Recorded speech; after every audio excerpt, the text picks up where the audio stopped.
Hai, Assalamualaikum warahmatullahi wabarakatuh dan salam sejahtera.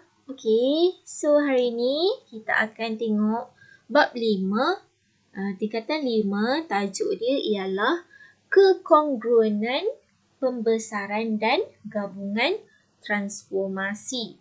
Okey, so dalam bab ni apa yang awak akan belajar? Awak akan belajar kekongruenan. Jadi kita tengok apa maksud kongruen ni. Lepas tu, awak akan belajar pembesaran, gabungan transformasi dan teselasi. Okey? Jadi, kita akan tengok istilah-istilah yang awak akan jumpa dalam bab ni. Awak akan jumpa faktor skala, kekongruenan, keserupaan, bla bla bla bla bla dan sebagainya lah. Okey? Jadi, first kali kita akan tengok kekongruenan. Okey, 5.1 kekongruenan. Okey. So, perkataan kekongruenan ni, okey, dulu awak dah pernah jumpa waktu tingkatan 2 kalau tak salah saya, kongruen. Awak pernah jumpa perkataan kongruen. Okey. So, apa itu kongruen? Bagaimana kita nak bezakan bentuk itu kongruen ataupun bukan kongruen? Okey. Jadi kita akan tengok contoh gambar dekat sini. Cuba tengok dua keping jubin. Okey. Bentuk dia sama ke? Sama kan? Bentuk segi empat sama. Okey. Dia punya saiz dia pun sama. Okey. Tapi dia punya corak dia, kedudukan corak dia berbeza. Okey. Okey, cuba kita tengok menara berkembar Petronas ni. Menara nama pun berkembar. Okey, mestilah dia sama saiz, sama tinggi, sama besar kan? Okey, lepas tu kita tengok tayar depan dan tayar belakang sebuah kereta. Okey, tayar dekat depan dengan tayar ke belakang. Okey. Pasangan objek dalam setiap rajah di atas ni mempunyai saiz dan bentuk yang sama. Okey? Dia mempunyai saiz dan bentuk yang sama walaupun kedudukan atau susunannya berlainan. Okey? Jadi objek ini dikatakan kongruen. Okey. So ingat macam ni. Kongruen tu macam klon. Sama. Okey? Dia sama saiz. Okey? Dia macam klon lah. Dia sama saiz dan sama bentuk. Okey, mesti sama saiz dan sama bentuk. Tak kisahlah kedudukan dia ni terbalik ke, kedudukan dia kat depan, kat belakang ke, tapi yang penting sekali saiz dan bentuk dia sama. Okey, itu maksud kongruen. Okey, jadi kita akan tengok, okey, cuba tengok dekat gambar rajah ni, kita ada bentuk apa ni? Bentuk macam trapezium kan? Okey. Lebih kurang lah. Okey. So, yang ni saya namakan dia bentuk yang pertama. Yang ni yang kedua. Okey. Cuba tengok rajah A, B, C, D dan P, Q, R, S ni. Okey. Dia kongruen ke tak? Okey. Kat sini dia dah kata dah adalah kongruen. Dengan syarat yang ditunjukkan dalam jadual berikut. Okay, cuba tengok dekat sini. Panjang sisi sepadan. Okay. AB sama dengan RQ.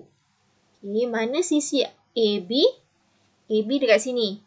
Okay, panjang AB sama dengan panjang RQ. Okay, tengok dia dah tanda dah. Yang ni sama panjang. Okay, lepas tu BC sama dengan QP. B ke C, panjang dia sama dengan Q ke P. Dia tanda dua ni kan. Okay, maknanya samalah sisi dia. Okay, CD sama dengan PS. CD sama dengan PS. Okay, and then AD yang condong ni sama dengan RS. Okay, jadi keempat sisi ni sama panjang. Okey, sepadan, sama panjang. Lepas tu dia punya sudut pun sepadan juga. Bila dia sama sisi, sisi dia sama panjang, jadi sudut dia pun sama besar. Sudut pun sama. Okey, BAD. Sudut yang warna pink ni sama dengan sudut dekat warna pink ni. Okey, sudut yang warna biru dekat sini sama dengan sudut yang biru kat sini. And then sudut yang kelabu sama dengan sudut yang kelabu dekat sini. Sudut yang warna kuning sama dengan sudut yang warna kuning kat sini. Okey, itulah kita panggil congruent. Okey, dia mesti sama saiz. Lepas tu sama apa lagi dekat atas tadi dia kata? Sama bentuk. Okey, sama bentuk, sama saiz, sama bentuk. Okey, saiz ni dia merujuk kepada sisi dia. Sisi dia sama apa? Sama panjang. And then sudut dia pun sama besar. Okey? So, kita akan tengok contoh. Okey, kita tengok contoh yang pertama.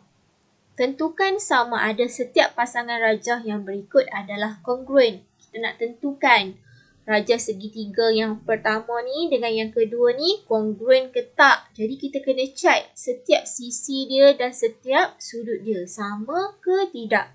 Okey, cuba tengok C A ke C ni. A ke C 12. Okey, yang mana lagi 12? P ke Q. Okey, betul. Yang ni sama panjang. Okey. And then AB dan PR 5 cm. Okey, sama panjang. Okey, C ke B. Macam mana kita nak tahu C ke B ni 13 cm ke tak? Jadi kita boleh guna teorem Pythagoras kan? Okey, 12 kuasa 2 tambah 5 kuasa 2 punca kuasa 2. Okey, so awak akan dapat berapa? Bila awak tekan kalkulator, awak akan dapat 13. Okey, dekat sini 13 cm. Okey, betul. Sama juga. Okey, kita tengok dia punya sudut. Okey, sudut dia pun sama. Sudut dekat sini pun awak boleh kira. Satu segitiga 180 kan. Dia punya sudut pedalaman dia 180 tolakkan dengan 22.6 tolakkan dengan 90 cm. 90 darjah. Okey.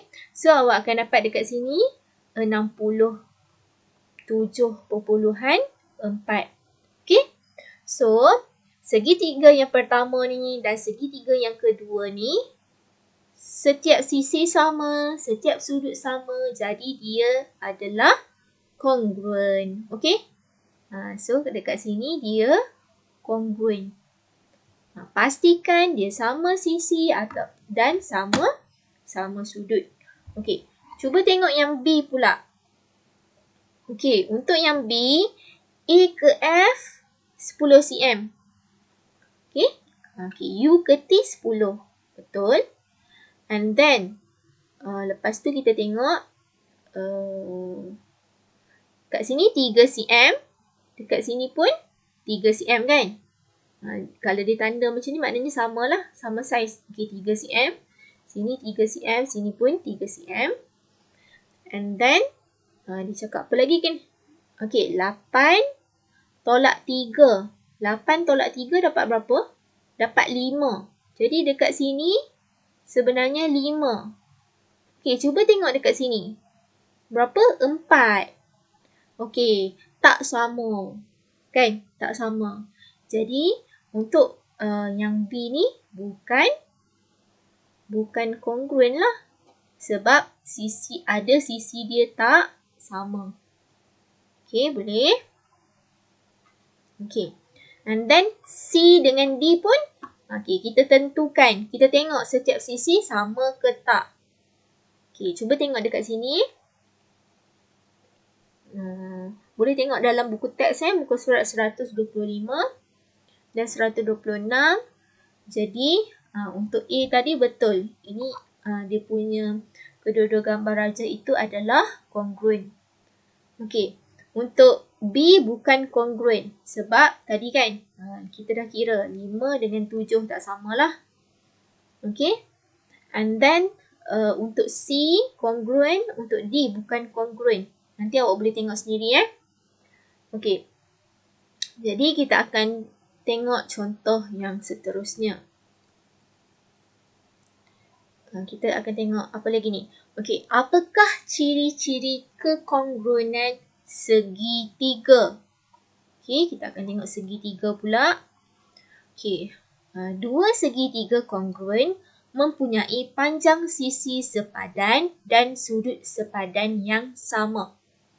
Bolehkah kita mengatakan dua segitiga adalah kongruen sekiranya hanya membandingkan sebahagian sisi sepadan atau sudut sepadan? Okey. Dia kata kita nak tahu segitiga ni sama ada kongruen ke tak, kita kena tengok dia punya panjang sisi dan dia punya sudut. Lepas tu kawan dia kata, boleh ke kita bandingkan sebahagian sisi saja? Okey, contoh saya ada segitiga, dua segitiga. Dekat sini sisi dia sama. Okey, sebelah ni sisi dia sama. Lepas tu saya terus membuat kesimpulan bahawa segitiga ni kongruen. Betul ke tak? Okey. Boleh tak kita membandingkan sebahagian saja sisi ataupun sudut yang sepadan? Kita tak tengok semua sisi dia. Boleh ke tak? Jadi kita akan tengoklah. Okey. Boleh ke tak? Okey, so kita akan tengok sifat kekongruenan segitiga. Okey, jadi cuba tengok dekat sini. Yang pertama sekali, sisi. Okey. Sisi.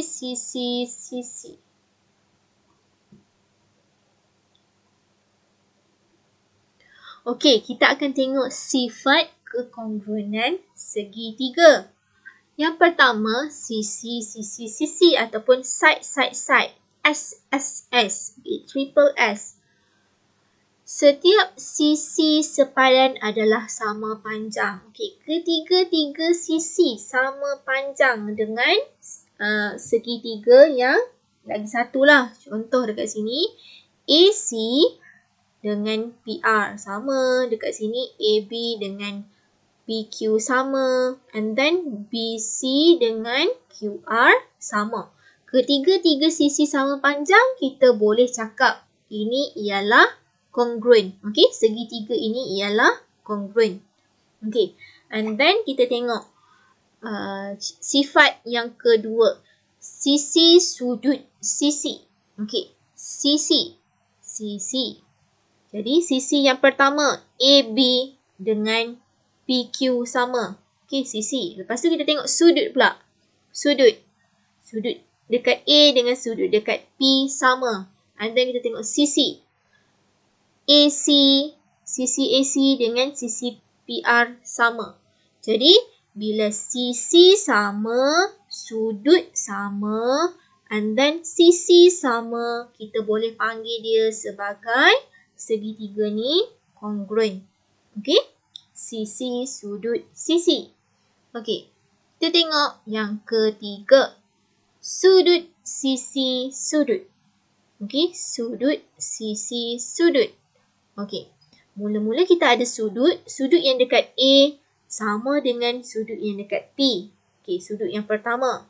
And then, sisi AC sama dengan sisi PR. Okey, and then kita ada sudut yang kedua, sudut dekat C sama dengan sudut dekat R. Okey, sudut, sisi, sudut. Okey, jadi kalau nak senang ingat, kita ingat dalam bahasa Inggeris lah. Sebab dia punya sudut ni kita panggil angles kan, dia jadi A. SSS, SAS, ASA, SAS, ASA. Pandai-pandai lah nanti nak apa? Nak ingat kan? Lepas tu ini Okey, sudut, sisi. Okey, kita ada sudut dulu. Sudut yang pertama, and then diikuti dengan sudut yang kedua, and then last sekali kita ada sisi yang sama. Okey? Sudut, sisi. Sudut, sisi. Okey? Mesti sama, and then baru kita boleh kata dia ialah segitiga kongruen kan. Okay.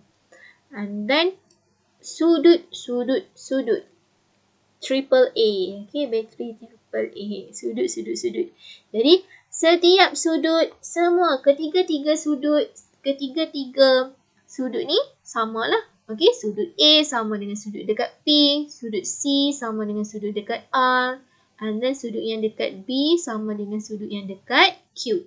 Okay, setiap sudut sama, kita boleh panggil dia sebagai segitiga kongruen. Okay, last kali. Sisi sudut. Okay, kita ada sisi yang sama, and then kita ada sisi yang sama lagi, and then kita ada sudut yang sama.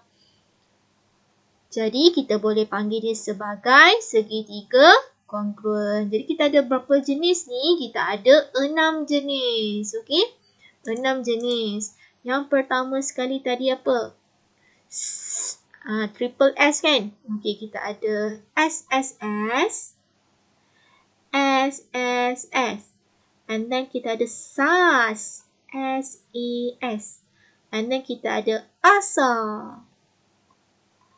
And then kita ada AS. And then kita ada triple A.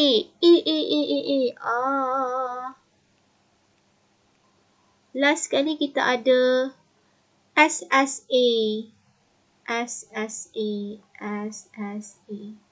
Contoh 2. Tentukan sama ada setiap pasangan segitiga yang berikut memenuhi sifat kekongruenan segitiga. Justifikasikan jawapan anda. Okey, cuba tengok dekat sini. Kita ada dua segitiga. Segitiga yang pertama ni kita nampak dia saiz besar kan. Segitiga yang kedua ni saiz yang kecil. Okey, cuba tengok sisi dia. Dekat sini 10 cm, dekat sini pun 10. Okey, sama. Boleh sama. And then dekat sini 6 cm. Sini pun 6 cm.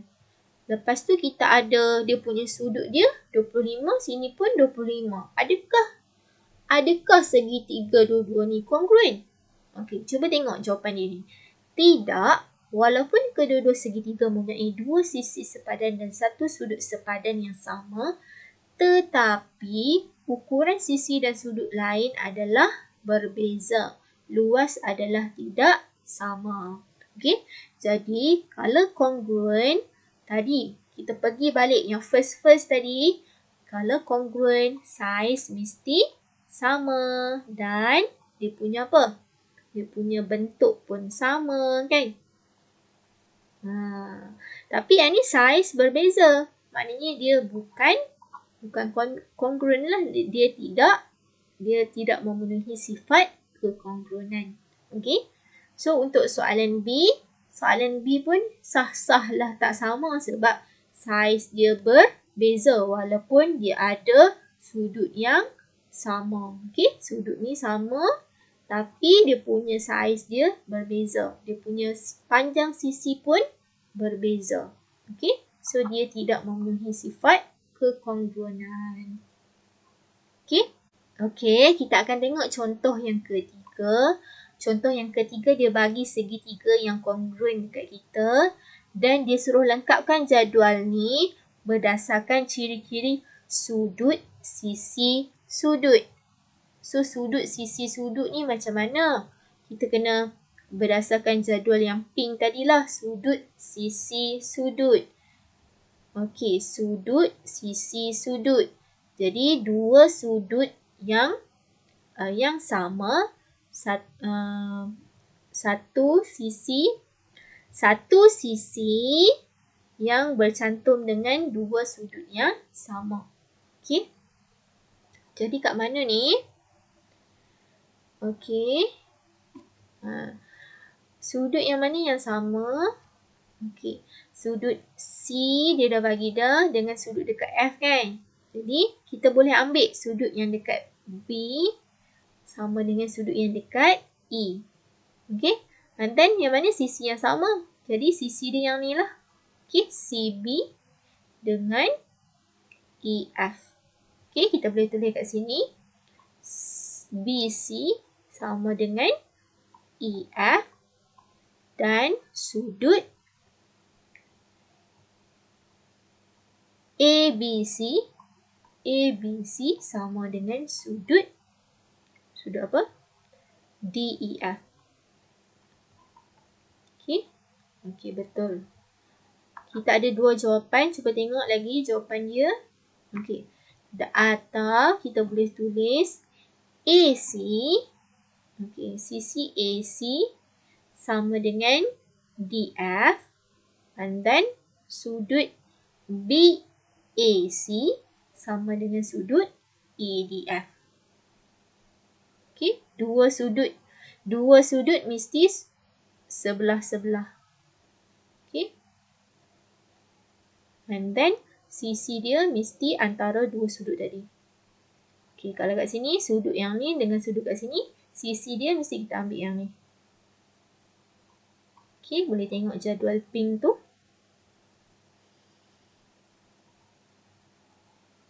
Okey, kita tengok contoh 4. Raja di bawah menunjukkan satu segitiga EFG. Diberi satu lagi segitiga KLM mempunyai bentuk dan saiz yang sama dengan segitiga EFG. Nyatakan sifat kekongruenan segitiga yang digunakan untuk menentukan kedua-dua segitiga adalah kongruen sekiranya EFG sama dengan KML. Okey, dia dah bagi dah sifat-sifat kat kita.